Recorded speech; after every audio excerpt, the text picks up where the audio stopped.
Welcome to the Maria Liberati Show, where food meets art, travel, and life. So, what does food mean to you? Join me in this week's segment. I have an interview coming up with Jean Alfieri, and she is the author of Zuggy the Pug. And that is in honor of International Puppy Day that is coming up this month. And I'll be sharing a recipe and some memories of Carnevale, which is also known as Mardi Gras in the U.S. So Carnevale, which is also known as Mardi Gras, as I just mentioned in the U.S., has just passed. It's also known as Fat Tuesday. I always love to pull out this letter that was written by Mozart to his wife, who was in Salzburg at the time. And he wrote this letter about experiencing Carnival in Venice, imagining what the celebration would be like back in 1771. So this letter was dated from Venice, February 13th, 1771. Bad weather and an amazing gale meant that it wasn't until the morning of Carnival Monday that we reached Venice. That same afternoon, we managed to see H. Wider, who together with his wife accompanied us to the opera. We lunched with him on Shrove Tuesday, then went to the opera, which began at 2 and finished at around 7 in the evening, after which we dined with him, and by 11 or 12 o'clock German time, we were in St. Mark's Square in order to go to the Ridotto. We told each other that you'd probably be with Hagenauer and would hardly imagine that we were talking about you in St. Mark's Square. We had the most appalling rain, but today, Ash Wednesday,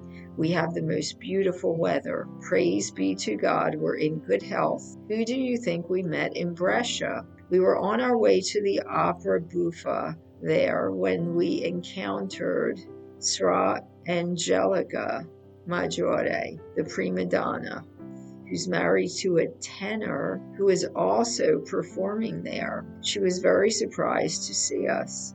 Tell H. Spesider that if he wants to see his former impresario Crosa, he can do so in Milan, where he goes about begging, wretchedly dressed and with a long beard. This is how God punishes cheats. You'll have heard that Caratoli and Lasky have died. I've received your letter with a note from H. von Vott. Farewell. I must hurry. We kiss you 1,000,000 times, and I am your old Mozart.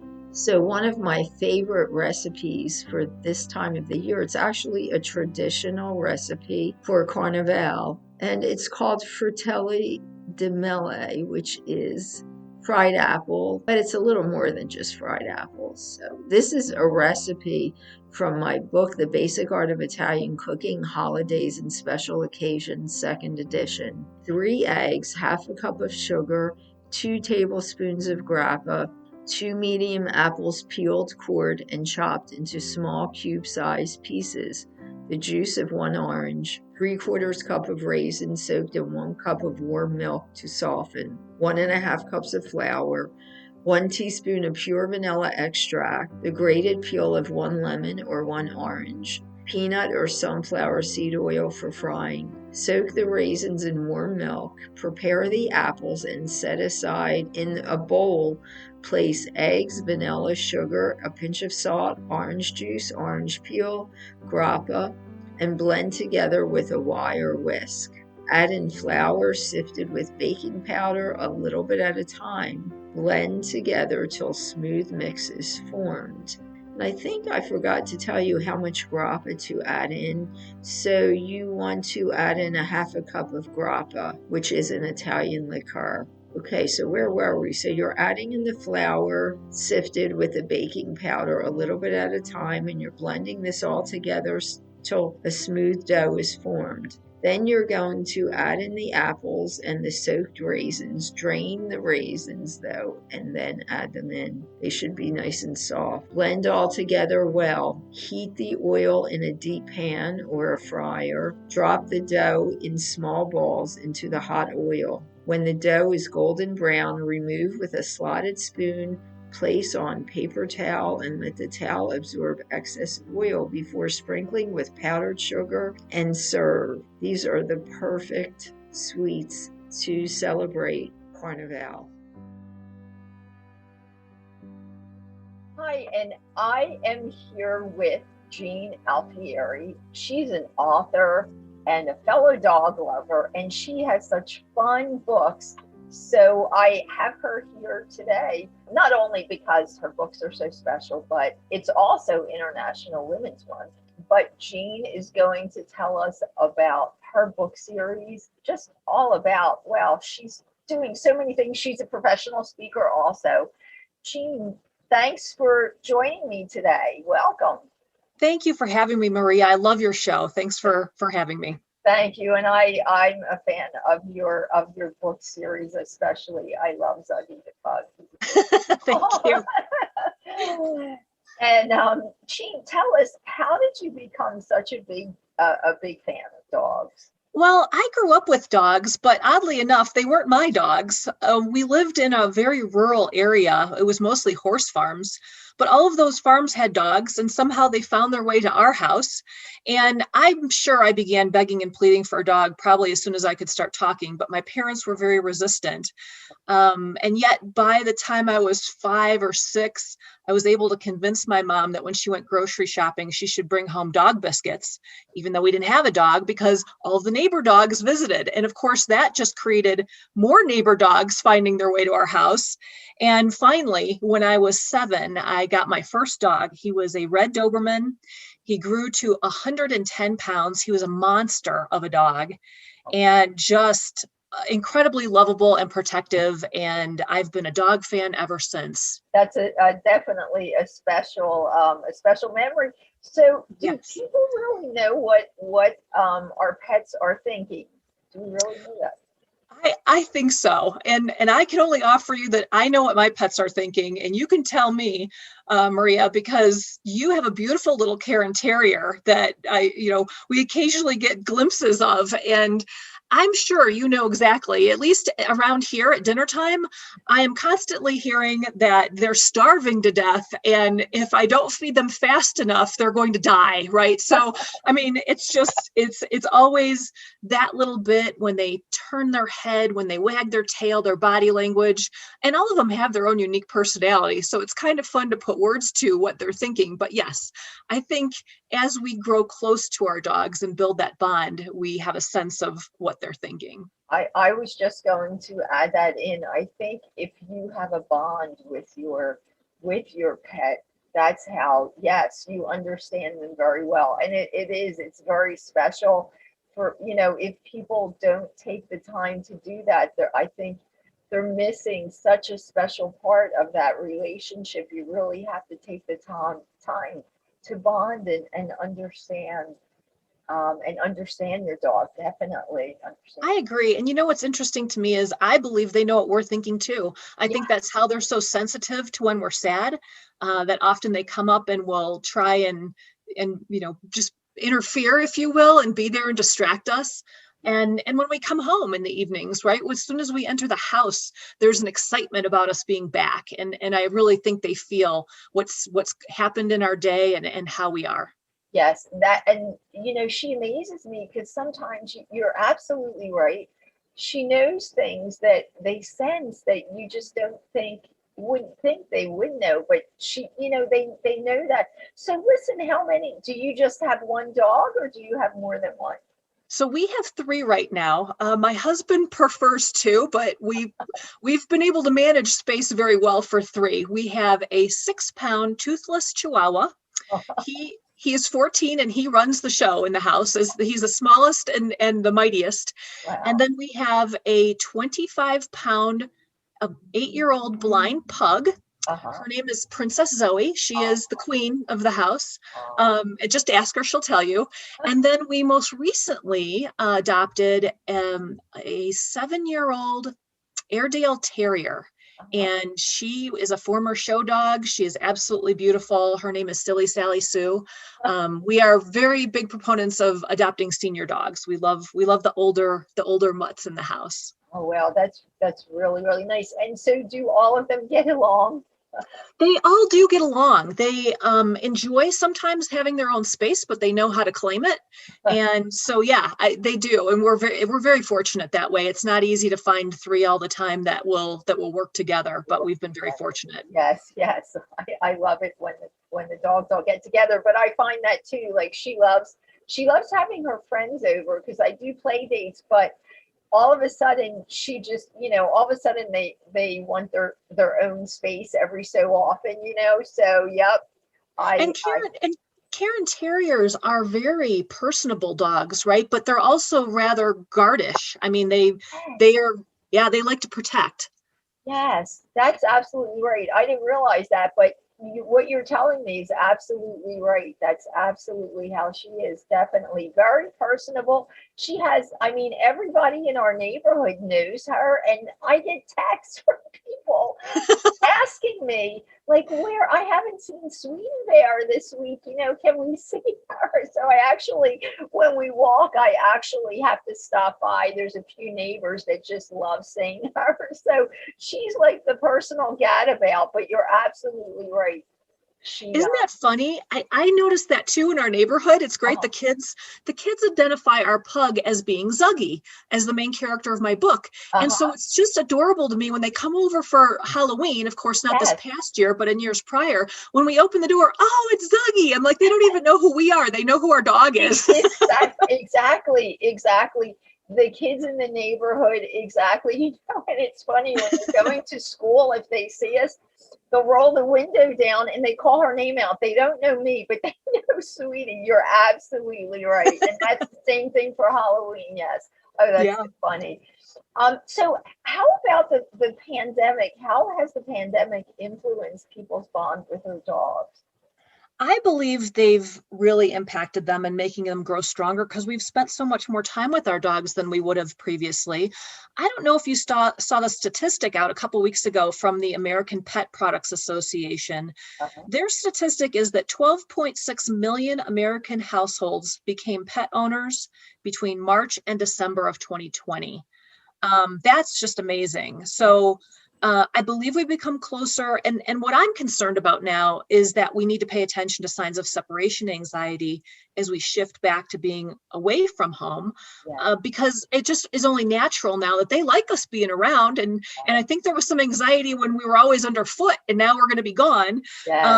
So the things that I've found in doing some research that makes sense to me is go out for shorter periods of time at first, let them get acclimated to you being gone.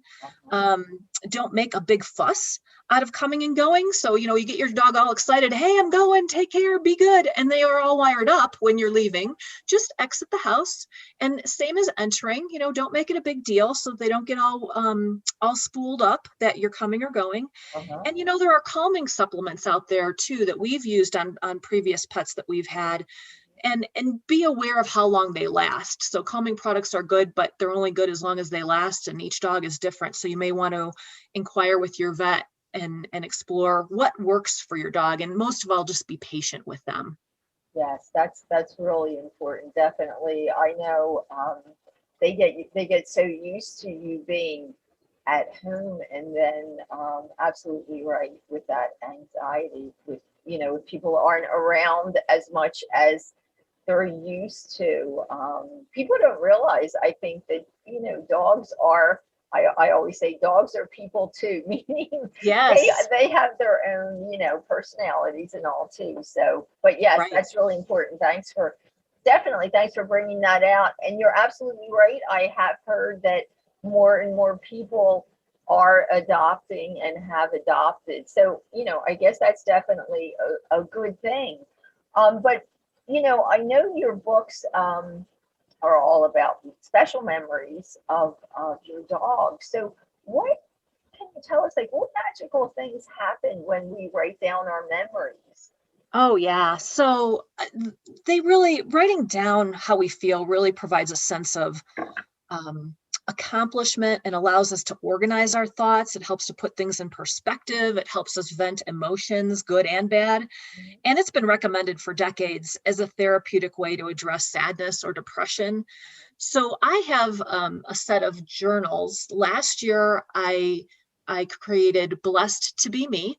and it's about capturing all the kick-ass stories of your life. Uh-huh. And from that, in talking to people, they always inquired about, well, is there space for the dog? And there is for any dog that you were growing up with, but not a dedicated place for perhaps multiple dogs in your life or that special fur hero in your life. And so this year I created Blessed to Be Your Dog, which is a journal that has inspirational quotes and places, story starters or prompts, and places to draw and doodle.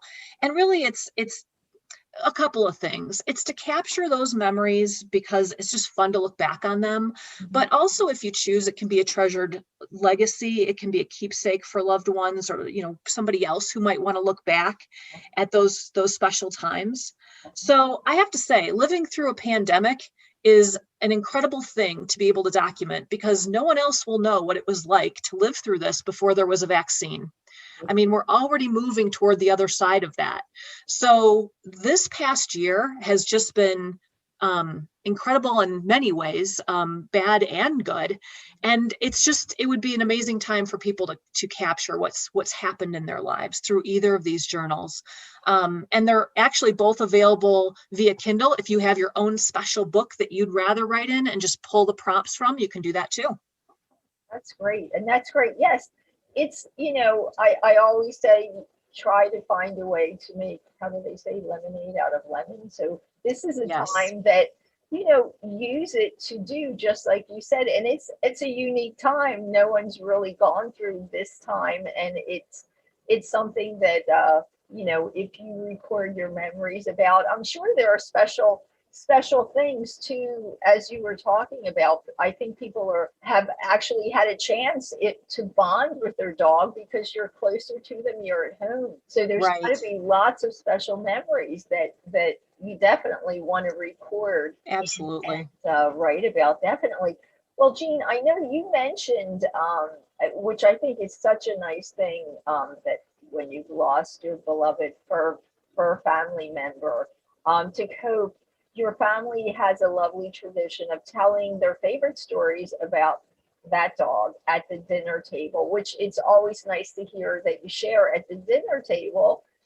And I wanted to ask, how can pets continue to brighten our lives even after they're gone?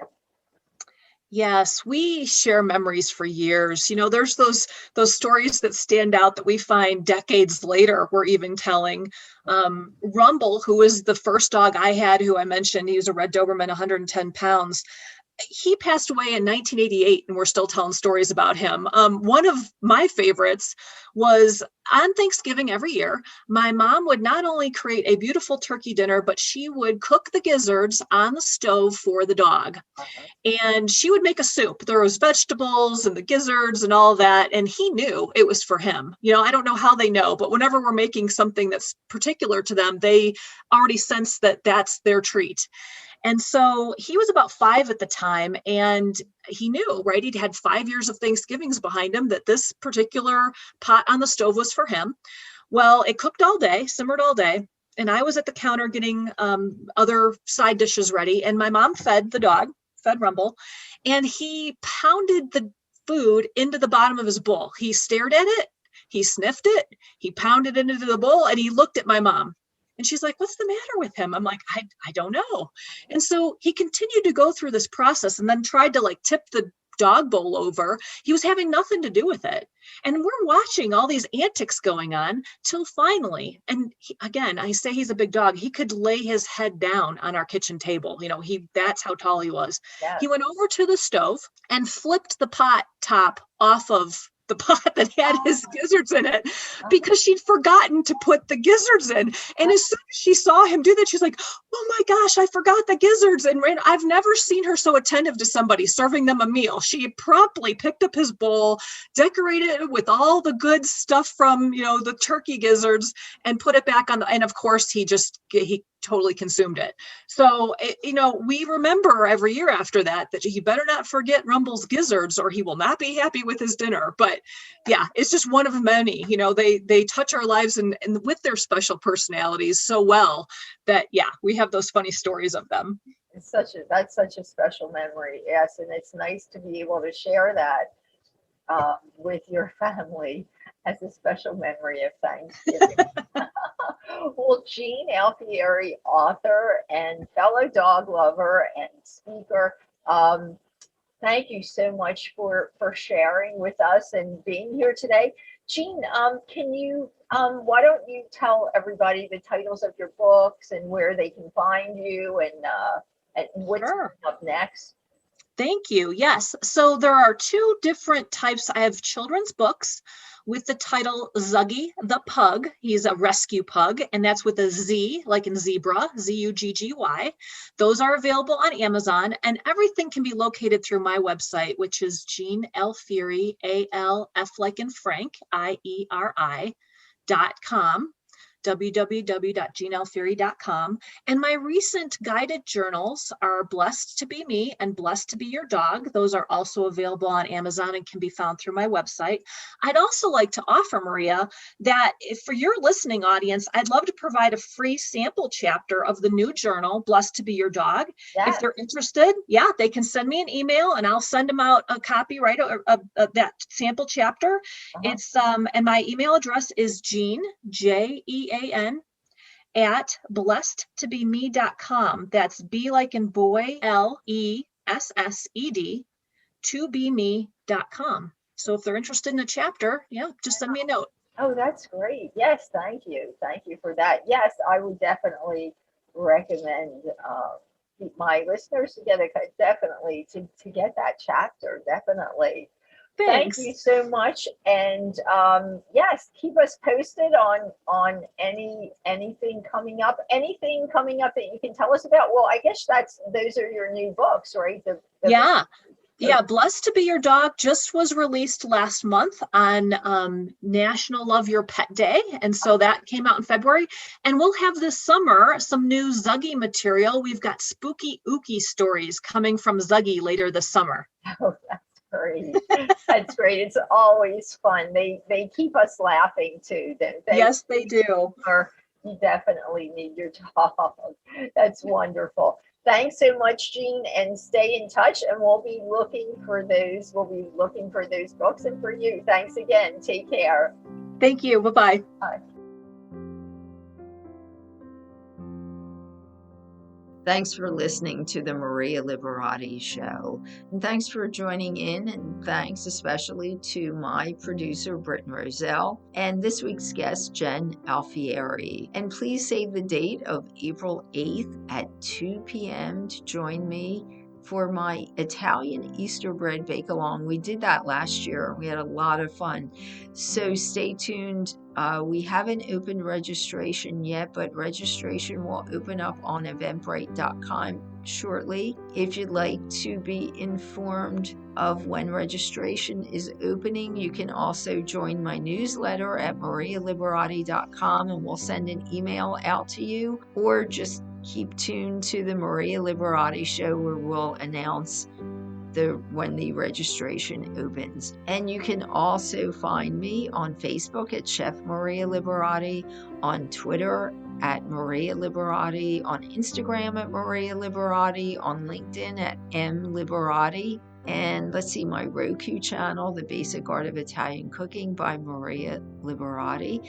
And don't forget my book series, the Gourmand World Award-winning book series, The Basic Art of Italian Cooking, and The Basic Art of Italian Cooking, Holidays and Special Occasions, which is where we found the recipe that I shared this week, the fried apples. And also the Basic Art of book series. You can find those books online, and soon you'll be able to find the Basic Art of Italian Cooking Diaries. That is a new series that I'm introducing that should be released in May or June, so stay tuned for that book series also. And don't forget to share photos of any of the recipes that I've given in the Maria Liberati Show, and take a picture, share on social media, and hashtag it the Maria Liberati Show, and you could be entered in a drawing for a giveaway of one of the books in my book series. Until next time, peace, love,